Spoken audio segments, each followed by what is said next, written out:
নমস্কার, পোল্ট্রি ভরসা আপনাদের সকলকে অনেক অনেক স্বাগত জানাই। আশা করি আপনারা সকলেই ভালো আছেন। তো আজ আমি বলবো শীতকালে আপনাদের মুরগির এফসিআর কীভাবে ঠিক রাখবেন এবং এফসিআর ঠিক রাখার সাথে সাথে মুরগিকে কিভাবে ঠিকঠাকভাবে গ্রোথ আনবেন। অর্থাৎ এফসিআর এবং গ্রোথ এই দুটো বিষয় যদি ঠিক রাখতে পারেন সেক্ষেত্রে মুরগির রেজাল্টও ভালো হবে।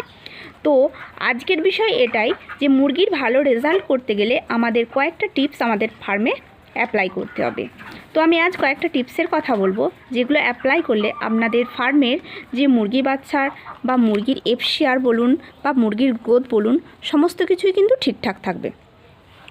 তো প্রথম এবং প্রধানত যে টিপসটার কথা বলবো সেটা হলো আমাদের ফার্মে যেদিন মুরগি আসে সেদিন থেকে শুরু করে অর্থাৎ ব্রুডিং পিরিয়ডটা আমাদের খুব ভালোভাবে ম্যানেজমেন্ট করতে হবে।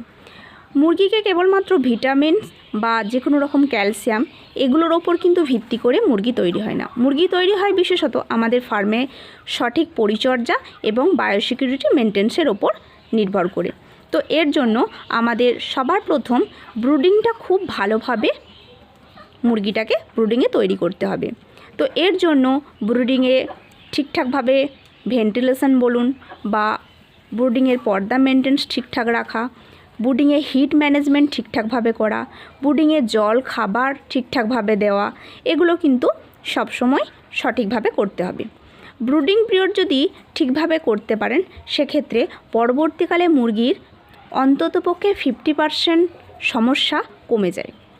তো ব্রুডিংয়ে আপনারা হিট সোর্স যদি কম দেন বা ব্রুডিংয়ে যদি ঠিকঠাকভাবে বায়োসিকিউরিটি মেনটেন্স না হয়, ব্রুডিংয়ে কোনোভাবে পাখি গ্যাস খেয়ে যায়, তো সেক্ষেত্রে পরবর্তীকালে দেখবেন নানা রকম সমস্যা আসবে। তো সবার প্রথম বলবো ব্রুডিংটা ঠিকঠাকভাবে ম্যানেজমেন্ট করুন। ব্রুডিংয়ে শেষ হয়ে যাবার পরও আমাদের এখন যেহেতু অতিরিক্ত ঠান্ডা, তো পর্দাটা আপনাদের অন্ততপক্ষে 20 দিন পর্যন্ত বা 20 দিনের পরও অনেকে পর্দা দিতে হচ্ছে। তো পর্দাটা যখন দিচ্ছেন পর্দাটা ঠিকঠাকভাবে মেনটেন্স করতে হবে যাতে করে ফার্মের ভেন্টিলেশন ঠিকঠাক থাকে। এরপর যে দ্বিতীয় বিষয়টার কথা বলবো সেটা হলো আমাদের জল শোধন। অনেকে ভাবেন জল শোধন যেমন তেমনভাবে জল শোধন করলে মুরগি তৈরি হয়ে যাবে, কিন্তু জল শোধনটা মুরগির জন্য খুব ইম্পর্ট্যান্ট একটা জিনিস। আমরা জল শোধন যদি ঠিকঠাকভাবে না করি, জলের পিএইচ যদি ঠিকঠাকভাবে না মেনটেন্স হয়, সেক্ষেত্রে মুরগির নানাবিধ সমস্যা আসে, বিশেষত ইকোলাই। এছাড়াও বিভিন্ন রকম জলে ব্যাকটেরিয়া থাকে, সে সমস্ত ব্যাকটেরিয়া থেকে মুরগির ব্যাকটেরিয়া ইনফেকশন, মুরগির পায়খানায় নানা রকম সমস্যা, লুজ ড্রপ, এই সমস্ত সমস্যাগুলো কিন্তু থেকেই থাকে মুরগির মধ্যে। তো এর জন্য বলবো সবার প্রথম আপনাদেরকে জল শোধনটা ঠিকঠাক রাখতে হবে।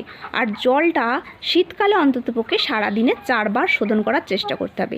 মাথায় রাখতে হবে 6 ঘন্টা অন্তর অন্তর জল শোধন মুরগির জন্য খুবই জরুরি। 6 ঘন্টার পর কিন্তু জল শোধনটা অটোমেটিক্যালি নষ্ট হয়ে যায়। তো এর জন্য সারা দিনে 24 ঘন্টায় 4 বার জল শোধন, 4 বার না পারলেও 3 বার অন্ততপক্ষে জল শোধনটা করবেন। এরপর যে তৃতীয় বিষয়টার উপর ডিপেন্ড করে আমি বলবো যে সেটা হলো আমাদের যে পাত্রে আমরা জল খাবার দিচ্ছি সেই পাত্রগুলো ঠিকঠাক স্বচ্ছ আছে কিনা, পরিষ্কার পরিচ্ছন্ন জায়গায় আমরা জল খাবার দিচ্ছি কিনা সেটা সবার প্রথম দেখতে হবে। তো এর জন্য অন্ততপক্ষে একদিন ছাড়া হলেও ফিডারের যে টুপি সেগুলোকে পরিষ্কার করে দিতে হবে।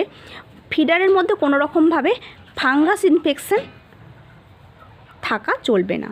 তো দেখবেন ফিডারের মধ্যে অনেক সময় ফাঙ্গাস দেখা যায়, তো ওই ফাঙ্গাসগুলোকে ভালোভাবে মুছে দিতে হবে। প্রয়োজনে ব্লিচিং জলের মধ্যে গুলে সেই ব্লিচিং জলটাতে একটা শুকনো কাপড়কে ভিজিয়ে সেটা দিয়ে মুছে নিতে পারেন। সেম প্রসেসে সকাল বিকাল যদি জলের জায়গা ধুতে পারেন রোজ, সেটা অনেক ভালো হয়। তবে যদি না পারেন সারাদিনে অন্ততপক্ষে একবারও জলের জায়গা ধুতে হবে। তবে একটা বিষয়, যে কোনো রকম অ্যান্টিবায়োটিক দেওয়ার পর জলের জায়গাটা একটু ধুয়ে দেওয়াটাই ভালো। চতুর্থ যে বিষয়টার কথা বলবো সেটা হলো আমাদের লিটার। শীতকালে অতিরিক্ত পর্দা মেনটেন্সের ফলে লিটার ব্যবস্থাপনা কিন্তু খুব খারাপ হয়ে যায়। তো লিটারটাকে কিন্তু ঠিকঠাক রাখতে হবে। লিটার ম্যানেজমেন্ট যদি না হয় সেক্ষেত্রে মুরগিকে 1 থেকে 30 দিন অবধি খুব ভালো গ্রোথ মুরগির মধ্যে থাকলেও যখন লিটার নষ্ট হয়ে যাবে তখন কিন্তু অটোমেটিক্যালি আপনার মুরগিও আস্তে আস্তে খারাপ হতে থাকবে। মুরগির গ্রোথের ওপরেও কিন্তু সেটা একটা বিরাট বড় প্রভাব ফেলবে। তো তার জন্য লিটারটা সবসময় ঠিক রাখতে হবে। আর 30 দিনের পর থেকে লিটারে চুন, ব্লিচিং এগুলো নিয়মিত দিতে হবে, অন্ততপক্ষে 2-4 দিন ছাড়া ছাড়া, যাতে করে লিটারটা পরিষ্কার পরিচ্ছন্ন থাকে, ঝরঝরে থাকে।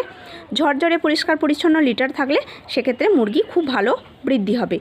আরেকটা যে বিষয় বলবো সেটা হলো শীতকাল, গ্রীষ্মকাল বা বর্ষাকাল যে কোনো সময়ই হোক না কেন, অন্ততপক্ষে স্প্রেটা 1-2 দিন ছাড়া ছাড়া কন্টিনিউ করতে হবে। কারণ স্প্রে যদি ঠিকঠাকভাবে না করেন সেক্ষেত্রে বিভিন্ন রকম ভাইরাল ইনফেকশন, ব্যাকটেরিয়াল ইনফেকশন, বিভিন্ন রকম জীবাণুঘটিত ইনফেকশন আপনাদের সবসময় ফার্মে লেগে থাকবে। তো তার জন্য স্প্রেটা কন্টিনিউ করুন। এই সমস্ত ব্যবস্থাপনাগুলো যদি আপনাদের ফার্মে নিয়মিত করেন, এই টিপসগুলো যদি ফলো করেন, দেখবেন ফার্মে অবশ্যই রেজাল্ট ভালো হবে। তো ধন্যবাদ, এখানে আমি আমার ভিডিওটা শেষ করছি। আর আমার ভিডিও যদি আপনাদের ভালো লেগে থাকে তাহলে অবশ্যই আমার চ্যানেলটা সাবস্ক্রাইব করার সাথে সাথে বেল আইকনটা প্রেস করে রাখবেন, যাতে আগামী সমস্ত রকম নতুন নতুন ভিডিও নোটিফিকেশন সবার আগে পান।